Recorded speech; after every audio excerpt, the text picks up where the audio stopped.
Alright guys, welcome back to Strong Successful Male. So for today, I'm going to go over a very entertaining email that was sent from a subscriber. This from a guy, sounds like he's probably about early 30s, and he shares his story how he, like a lot of guys, got married young, truly thought his girl was amazing, absolutely, positively, no red flags, until there were some. You're going to see how he eventually catches her cheating with a guy that he and his wife had gone on double dates with. You know, the girls, this was her girlfriend from childhood's husband. He found they were cheating. And this whole thing about how they end up catching them, and definitely, well, let's just say that his now ex-wife and her lover definitely get it in the end. This is a great karma story, a guy comes out on top situation. And that'll be a good one to go over here just again to show you guys how there's no such thing as no red flags, or shall I say, there's no such thing as the perfect gal or perfect person for that matter. If you're a woman watching this, no perfect guy out there. And you always have to pay attention. And of course, the fact that you can't get married too young and you spend a lot of time with them, even if things seem amazing. And also just the fact that you're also going to see that he fell head over heels in love with her. And unfortunately, you can't do that, because if you do that, that will cause a guy to start acting weak, etc., etc. Anyhow, guys, this is a long one, so I'm not going to say any more, but definitely a good one you will enjoy kicking off the weekend. Starts off, says, hello, SSM. First of all, thank you for what you do. I wish you were around 10 years ago, but I'm glad you're here now and you're helping young men and women all around the world. Your videos help young men who feel lost and alone realize that there's a light at the end of the tunnel. For a long time, I was ashamed of my past, but after hearing some of the stories you told, I realize I'm not alone. Bro, you are not alone. You got brothers who've been through all this crap, or will go through this crap, unfortunately, all over the world. This community is growing by the day, and that's awesome. So believe me, and by you sharing your story, you're helping somebody else out, just the same way that you were helped out by hearing all the other stories around the world. After listening to many stories, I thought it was finally time to send you mine. I didn't get nuclear revenge like some people do, but instead karma took care of it for me. Well, that's usually how it works. Also, this is a very long story, so get some popcorn, grab a beer, and just get comfortable. Whether or not you actually get to read the story, I hope you have a blessed day. Well, brother, you're in luck. And as you guys can see, this is a long one. We're probably going to run here about 35 minutes. That's usually how it is for a story this long by the page count, but it's worth your time. You'll enjoy it. He says here, starts off, it says, no red flags. All right, quick introductions. There are 4 main people who played major roles in this huge shit show. My ex-wife, let's call her a-hole number 1. My ex-wife's affair partner, let's call him a-hole number 2. A-hole number 2's wife, Angel, it's a fake name, and me, the OP. A-hole number 1, this is his ex-wife, and I met in 2012 during college and started dating when I was 20 years old, and she was 18. She was the perfect girl when we were dating. Kind, patient, quiet, and girl next door pretty. Also, I took her V card. I honestly thought I found a unicorn. No such thing except for at Hogwarts.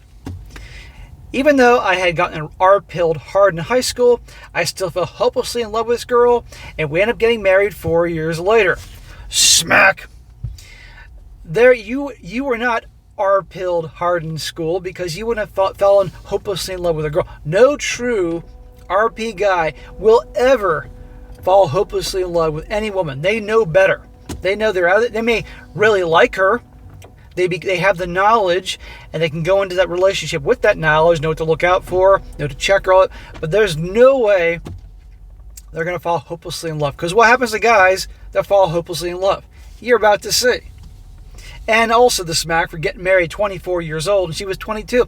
What life experience, what real experience do you have doing back then? Come on here. And I know he knows this now. I know he knows this, but I have to say it. In this day and age, that's too freaking young.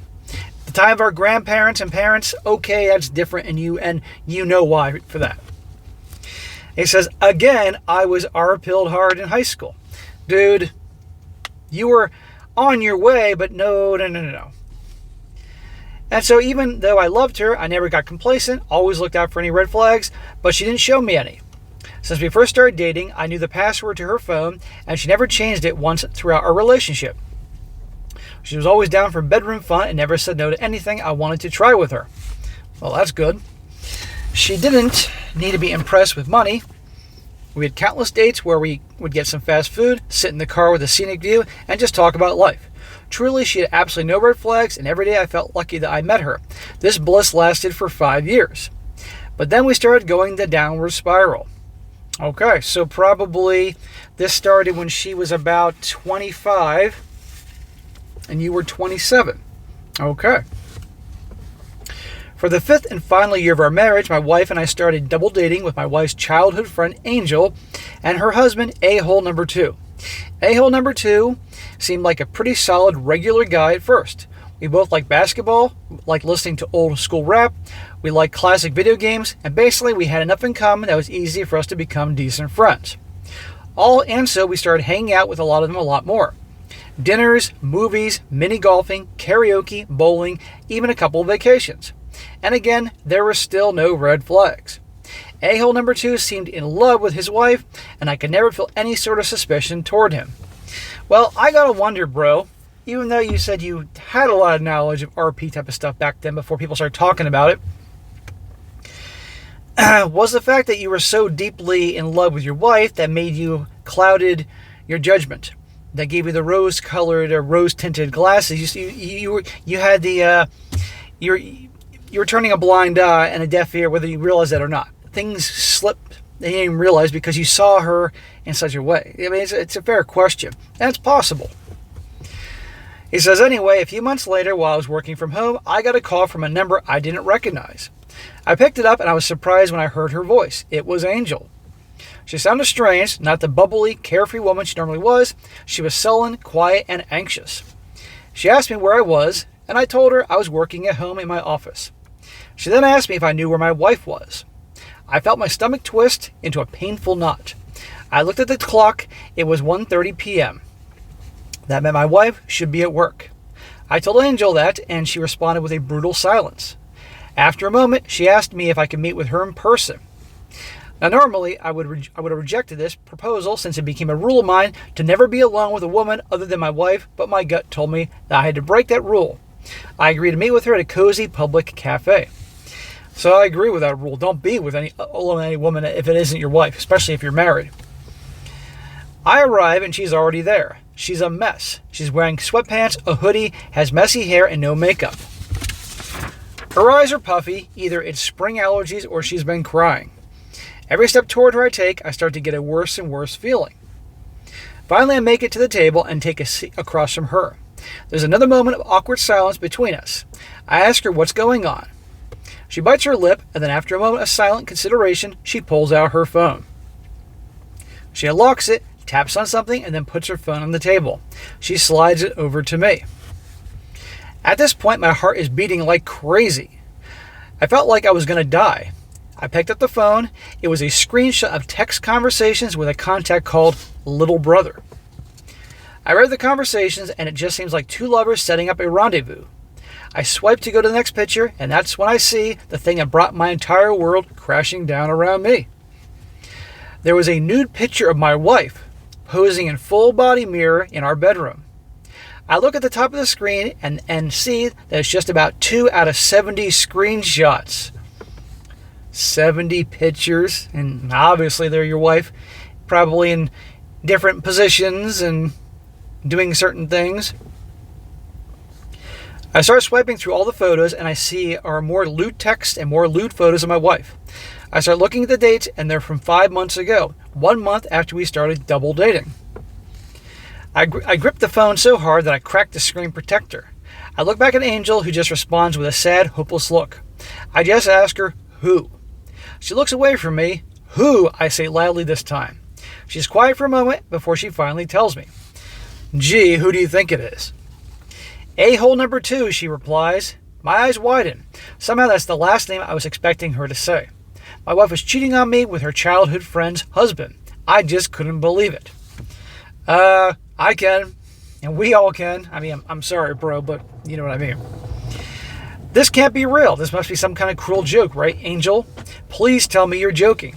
I pleaded, but she just continued to look away from me and started silently sobbing. I quickly stood up, left some money on the table for Angel's coffee, and left her at the table so I could immediately go home. Even though I knew that what she showed me was the truth, I just had to find out for myself. Yeah, dude, I don't think there's a guy watching that wouldn't have reacted in a similar fashion.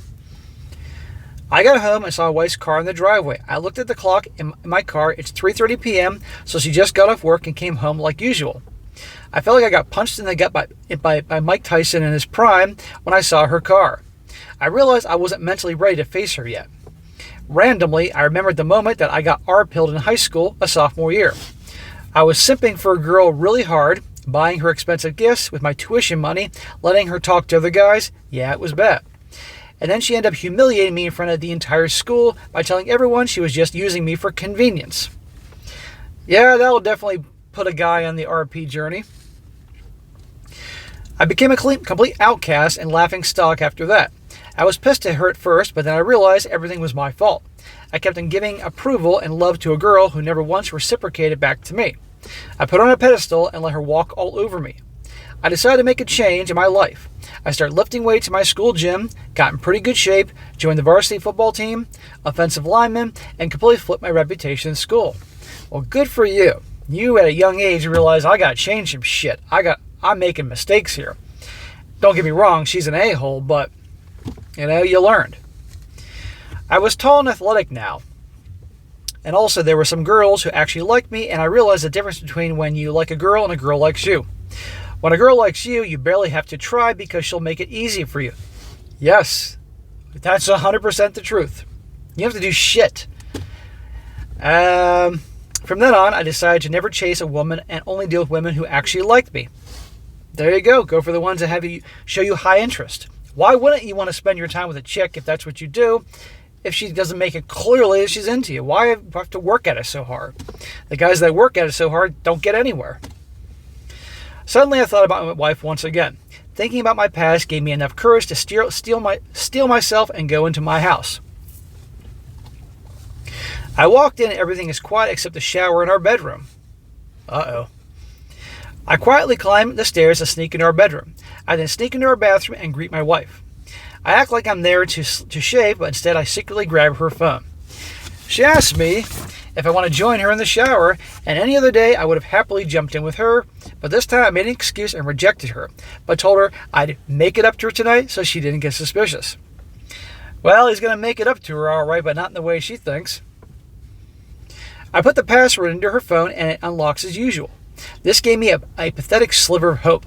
I went to her text messages and nothing seemed out of the ordinary, but then I saw it. She had a contact named Little Sister. I immediately thought about the screenshots Angel showed me from the contact called Little Brother. Also, my wife's little sister had an actual contact that I scrolled past, so this was definitely not her. What a dumbass.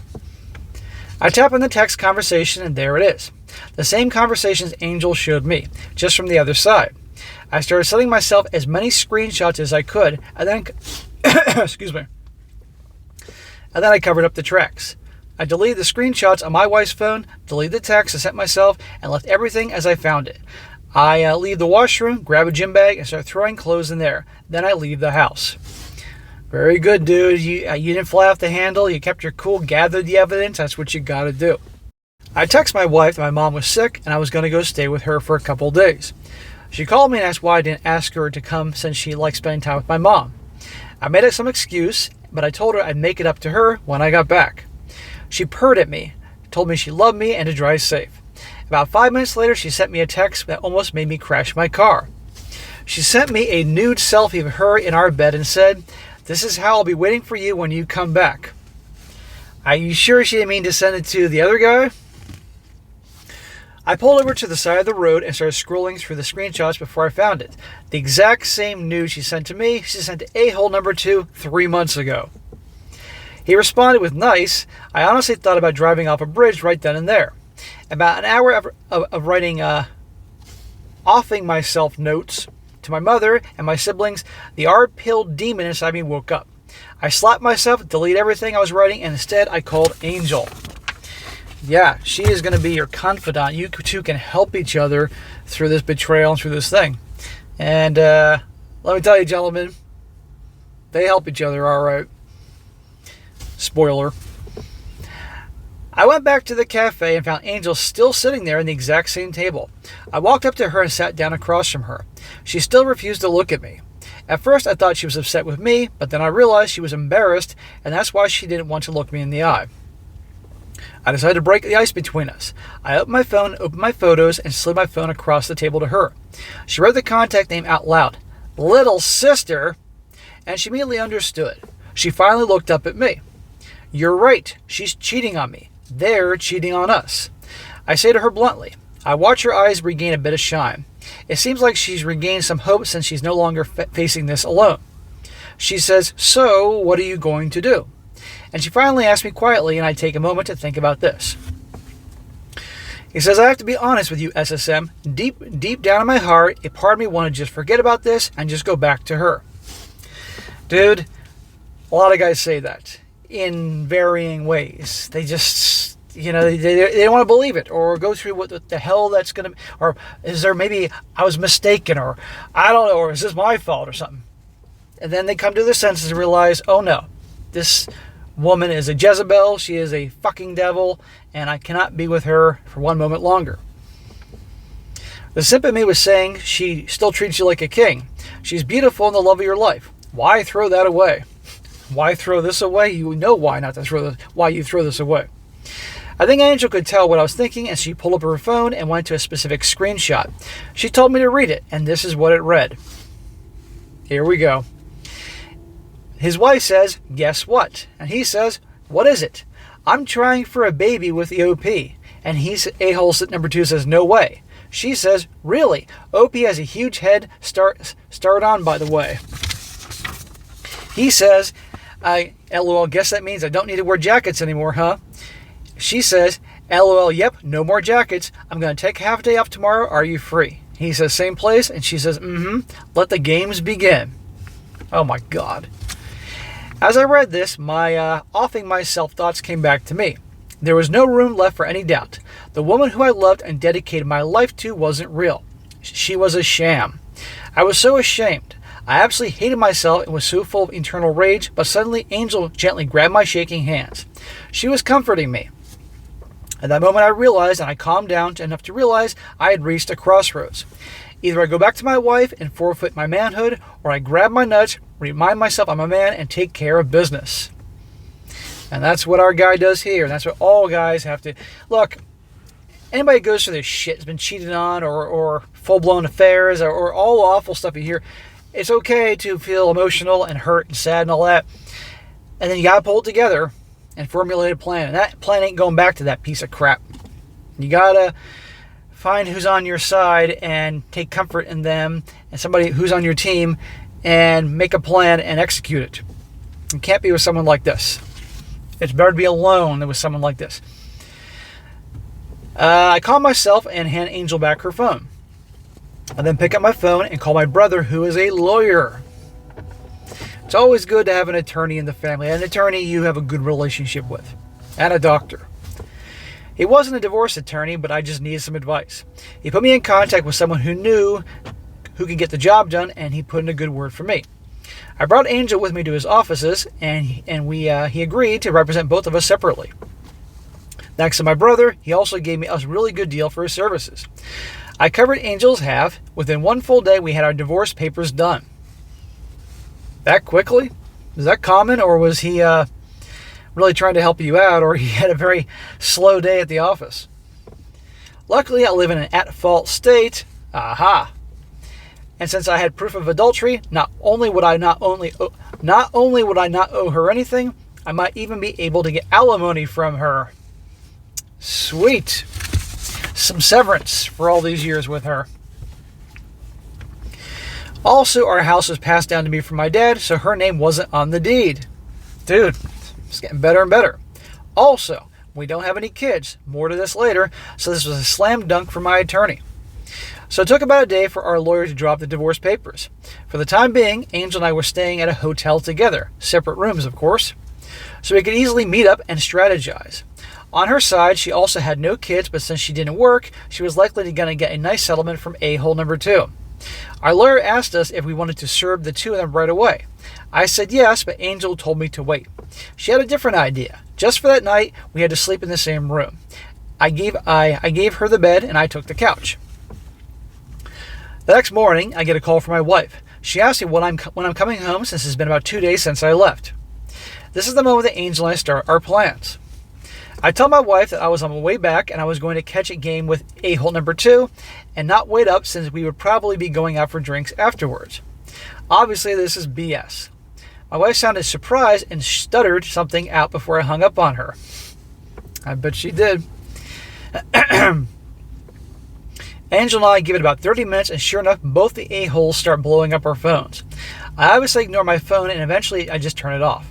Angel picks up the phone, and I hear a-hole number 2 ask where she is. She responds with, "I'm going to have a girls' day with a-hole. I'll see you later tonight." A-hole number 2 immediately knows this is BS, but Angel just hangs up. She then calls our lawyer, and he sends a professional process server to each of the houses and serves our spouses. I like how you're working as a team there to mind F them. She gives the lawyer our hotel room number so the lawyer can call if he needs anything. She then turns off her phone. Angel and I sigh a huge breath of release, then my stomach growls angrily. Says I haven't eaten anything in like a day and a half. We order room service and just pig out.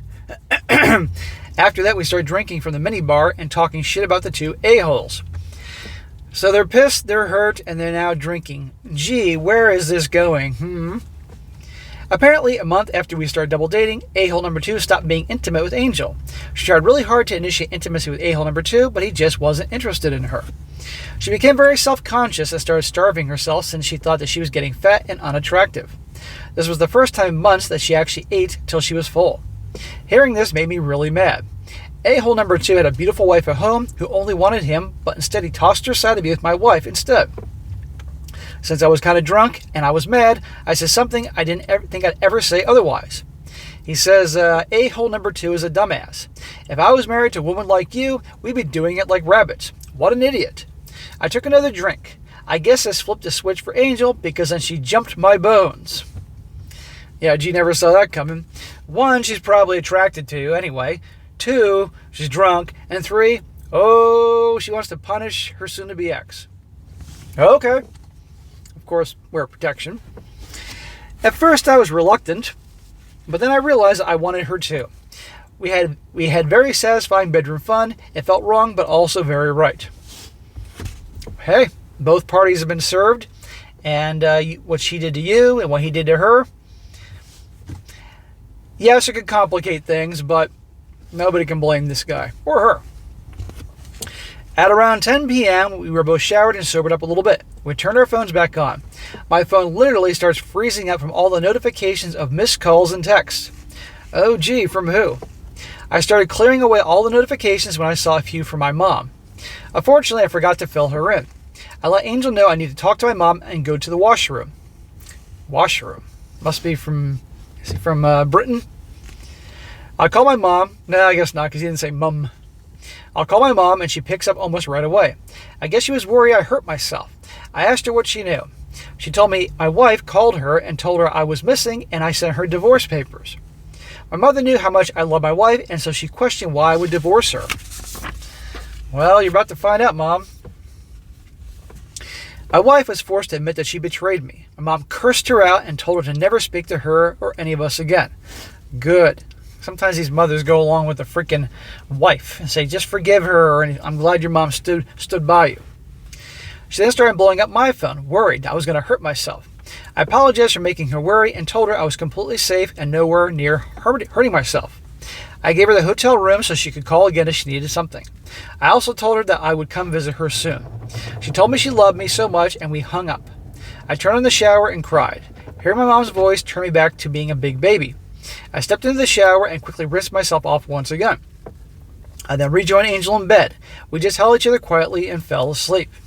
The next morning, our lawyer calls us at our hotel room phone and lets me know the situation. My wife and a-hole number 2 aren't going to sign the papers. They're both going to fight us for reconciliation. Oh, for crying out loud. Honestly, I wasn't that surprised. They knew that they were divorcing them because of adultery, or that we were divorcing them because of adultery, but they didn't know how much we already knew.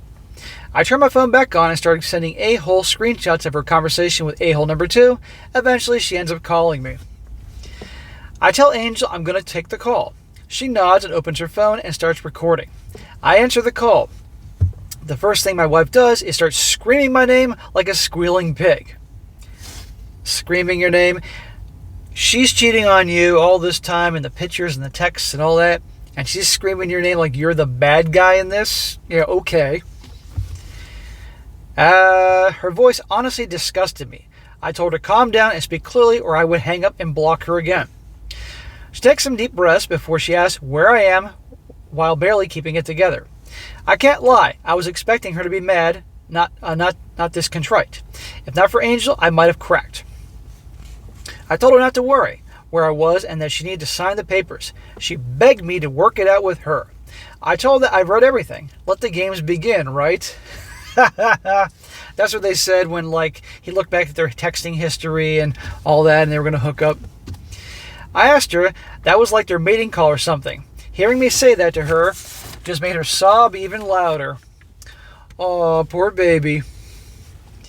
I told her that things were over between us. She took an aluminum bat and beat our marriage until it was a bloody pulp. Then she lit it on fire, smoked the ashes, and blew the smoke in my face. I told her if I never saw her again, it would be too soon. As I dressed her down, she just took it until I was done.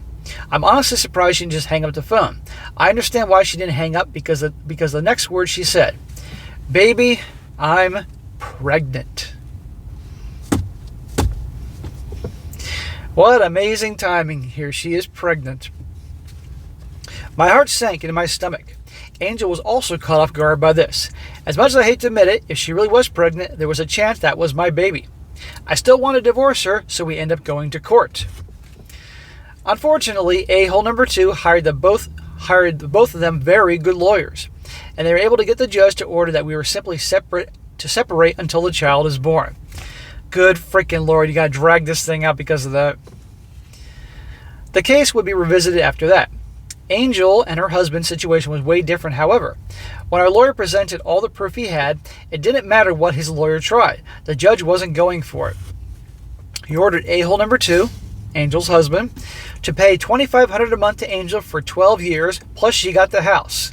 Obviously, this is a pretty big win but a-hole number 2 also does pretty well for himself, so this isn't a huge dent for him. At least Angel was free from him.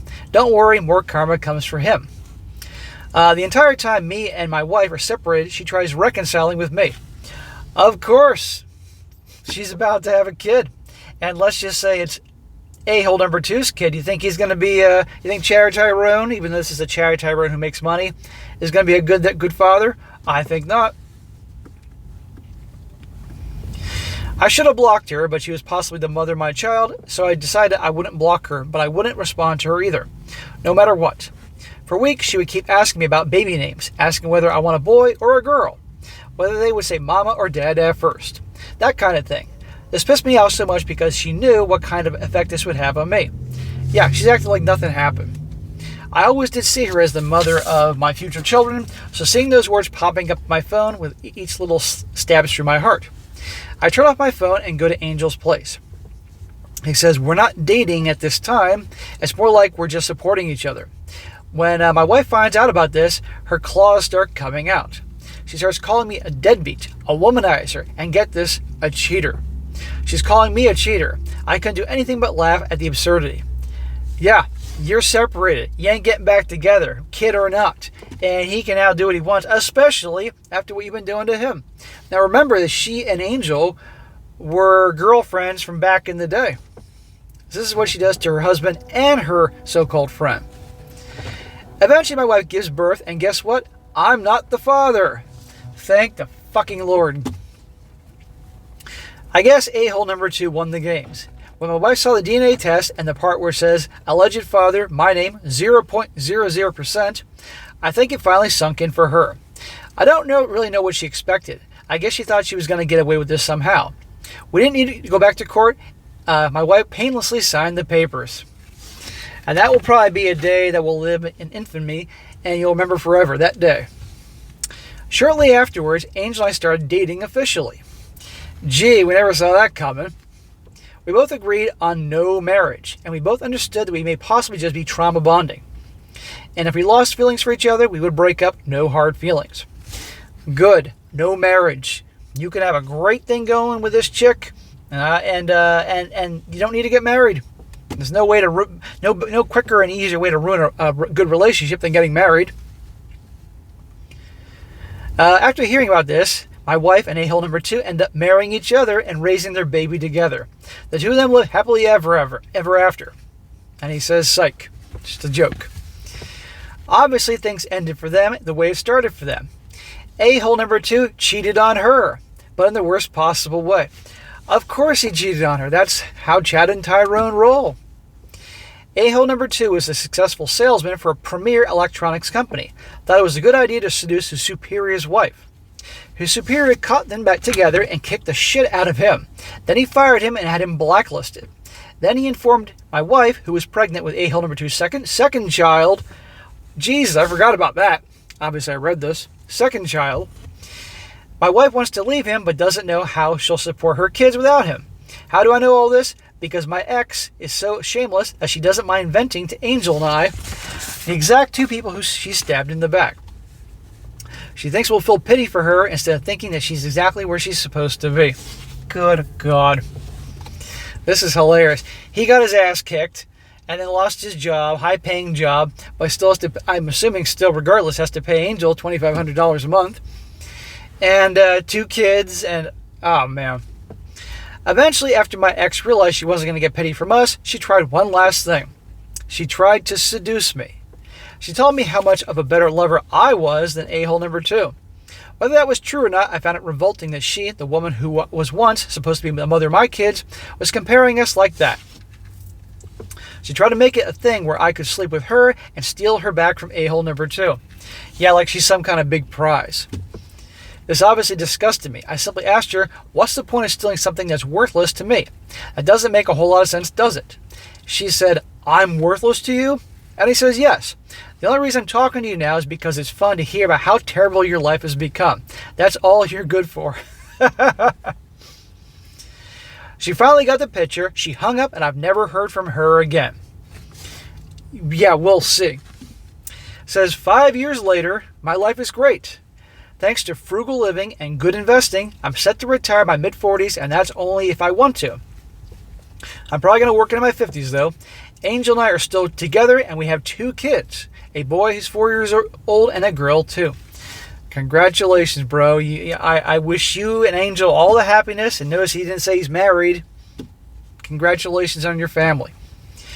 We're pretty much married, just not on paper, and I think that works the better for us. This year, we're taking our kids to Hawaii using a-hole number 2's alimony money. Aloha. Well, bro, I'm sorry you went through all that bullshit, but I'm glad in the end you're having the last laugh. That is fantastic. I'm glad you and Angel are still together and have a great thing going. And you both know what it's like to go through that hell, so the odds are extremely high that neither one of you will do that bullshit to each other, and you'll be good to each other. And again, congratulations on your kids. I'm sure you're going to be awesome parents. And as for retiring in your mid-40s or so, I know you have projections and everything with your financial advisor and everything. Be aware, shit happens. And you got 2 kids. So things could get in the way of derailing your plans to retire in your mid-40s. Still, but you said, notice, living cheap beneath your means and investing. There you go. And you may find that when you get to your mid-40s, you might be doing something you enjoy so much, you're not going to want to retire. But you'll figure that all out.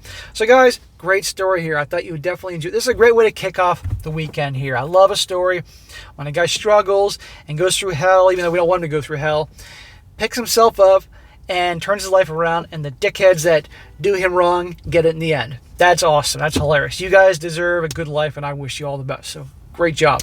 Down the road, if there's any news, send me an email, let me know. Just make sure you reference this video. All right, guys, that's it for today. Be sure to comment down below. Let me know what you think about this. Give this guy a shout out. Give him some support. Let him know that he did a good job. And because he deserves some praise for this story and what he's been through. He definitely be good to hear from you guys. And be sure to like the video, share with your friends, and subscribe. I'll catch you next time.